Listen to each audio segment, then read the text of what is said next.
Topping today's news, government agencies remember the victims of Hurricane Dorian. The teachers union not happy with the government in regards to preparations for the new school openings.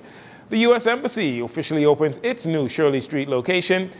And we hear from a couple of confident, newly ratified Free National Movement candidates.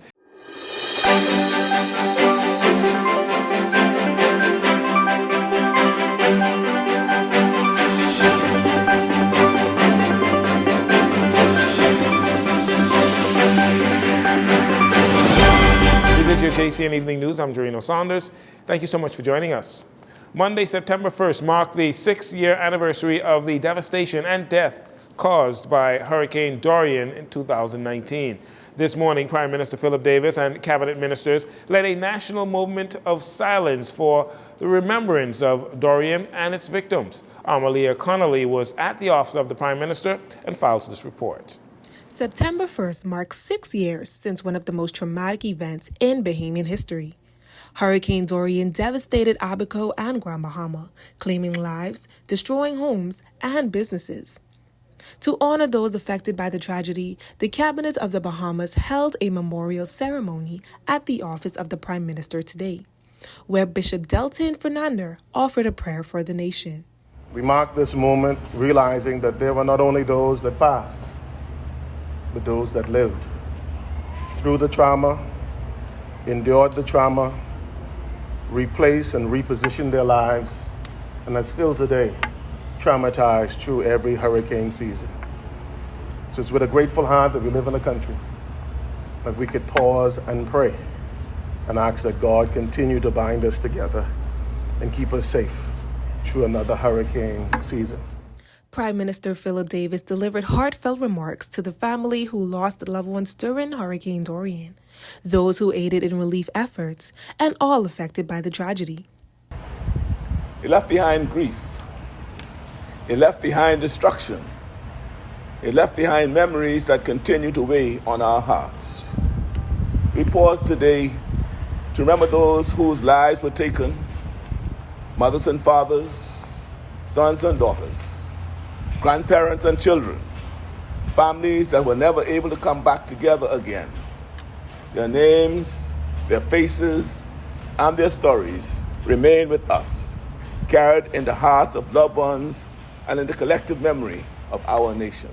As the nation reflects on this tragic day, Prime Minister Davis reminds us that we are a strong and united people and must continue pushing forward, especially through difficult times.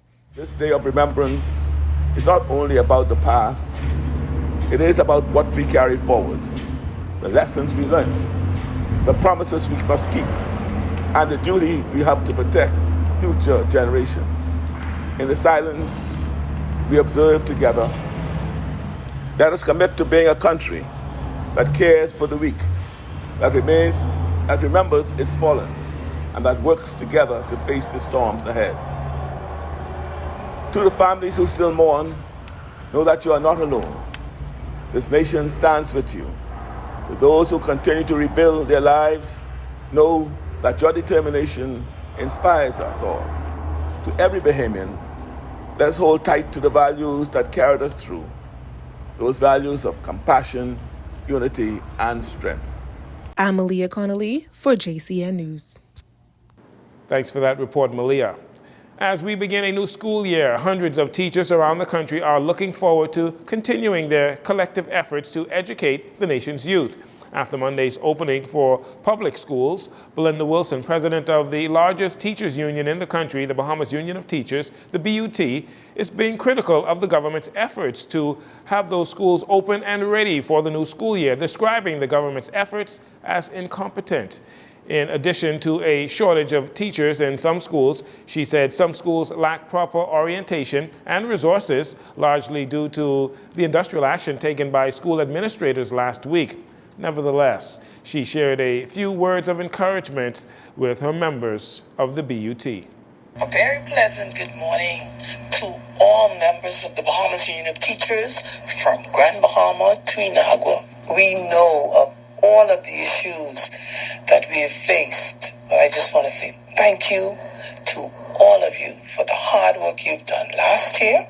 Welcome to a new school year, and we will hold hands this year to ensure that we're able to impart knowledge to our students despite all of the challenges that we face. According to Ms. Wilson, as a result of the administrators not returning to school on August 25th, some teachers have not received their class lists, student register, or assigned to a classroom because of ongoing repairs. The Ministry of Education is working feverishly to address these issues and iron out any other kinks in the system. Back to school is underway, and school security, another one of those main issues that has to be addressed again this year. Stephen McPhee, president of the Bahamas Educators Managerial Union, or BEMU, that represents the public school administrators, shared what his members expect to be in place this school year. As it relates to health and safety, which was another concern, the minister would have reached out to the acting commissioner of the police. We had a late meeting, the Secretary General and myself with them, and they laid out some plans for the return of students. We provided the ministry over at least a month ago a list of protocols that we believe could help. The minister has received those, and she has given a reassurance that we will see how best we can carve what their plan is with us for safety. So there has been some movement, but again, we need to see the evidence of the promises delivered. At the recent Public Schools Administrators Conclave held at the British Colonial Hilton, Commissioner of Police Shanton Knowles pledged the police support to providing security in the public school system. So we do know that the Ministry of Education will be taking on some measures to protect students and the faculty at the schools. Most of the schools, if not all of the senior schools in New Providence and in some of the family islands, have school resource officers.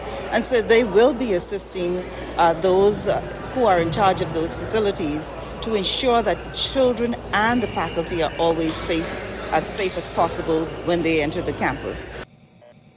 Again, last year, the Ministry of Education reported a reduction in school violence thanks to a combination of measures put in place by numerous government agencies.